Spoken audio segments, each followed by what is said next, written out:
The Red Sea Crossing.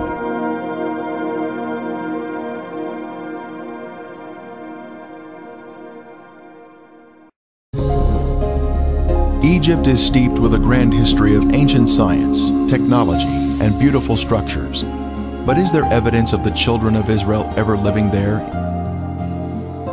Many years ago, this large stone was discovered in the first cataract of the Nile on Elephantine Island.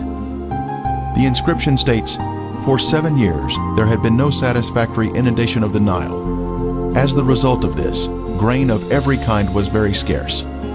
In this terrible trouble, King Chesser remembered the god Imhotep, who had once delivered Egypt from a similar calamity." Imhotep can be found in Egyptian history in many places, and it appears he was a sage who was elevated to a god over a period of centuries after his death. Perhaps most confident was Imhotep, the architect who probably conceived of building Zozer's tomb completely from stone. Known as a sculptor, a priest, a healer, Imhotep is considered the preeminent genius of the Old Kingdom. Imhotep had even saved his country from famine. Could Imhotep and Joseph have been one and the same person? We head to Saqqara, Egypt, a short distance south of Cairo. This is where the first pyramid was built in ancient Egypt. It is called the Step Pyramid due to the distinct levels in its shape.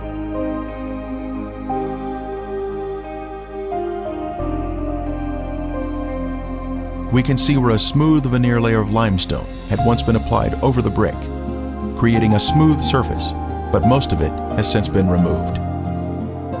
Here is where we find the statue of Pharaoh Zoser, under whom Imhotep served. It was on the base of this statue of Zoser that Imhotep was mentioned as a man, not as a god. He was first after the king, with his cartouche shown here. At the complex of buildings, the main hall is of importance to us. It was here and in other locations in Egypt that Joseph saved his country from famine. Then Joseph said to Pharaoh, "Indeed, 7 years of great plenty will come throughout all the land of Egypt, but after them, 7 years of famine will deplete the land." In Joseph's day, as one entered the building, they would make their way down this hallway to purchase grain. There would be many cashiers available for customers of various languages to trade for the much-needed food. The famine was all over the face of the earth, and Joseph opened all the storehouses and sold to the Egyptians. As we exit the hallway through the area in the rear, we see over on one side a series of deep structures where grain was stored underground during the 7 years of plenty. Then over the next 7 years, it was sold to the Egyptians and visitors from other countries. A system of vertical underground silos created a cooler environment for the grain to be stored. This was the design of the genius, Joseph. When grain was removed from storage, the oldest grain was carried up by way of this long descending stairway.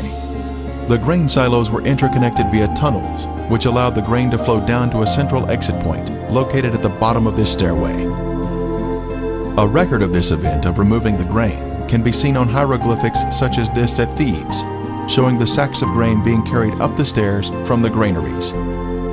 Another example of this can be seen at the tomb of Iti. As a way to honor the Lord of Heaven, Joseph built this first pyramid in Egypt at Saqqara to show his thankfulness to the Lord for honoring him and saving the Egyptian people from famine. In that day, there will be an altar to the Lord in the midst of the land of Egypt.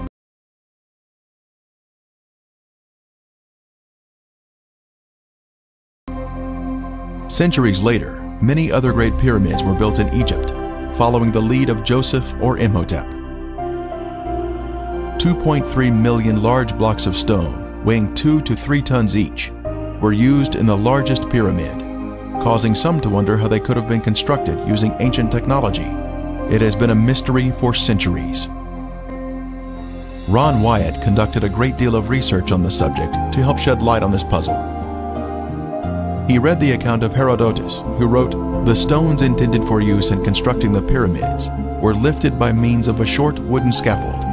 Lifting devices were provided for each step." Mr. Wyatt noticed lift devices in hieroglyphics. These lift devices would have been placed on each side of stones that were to be raised.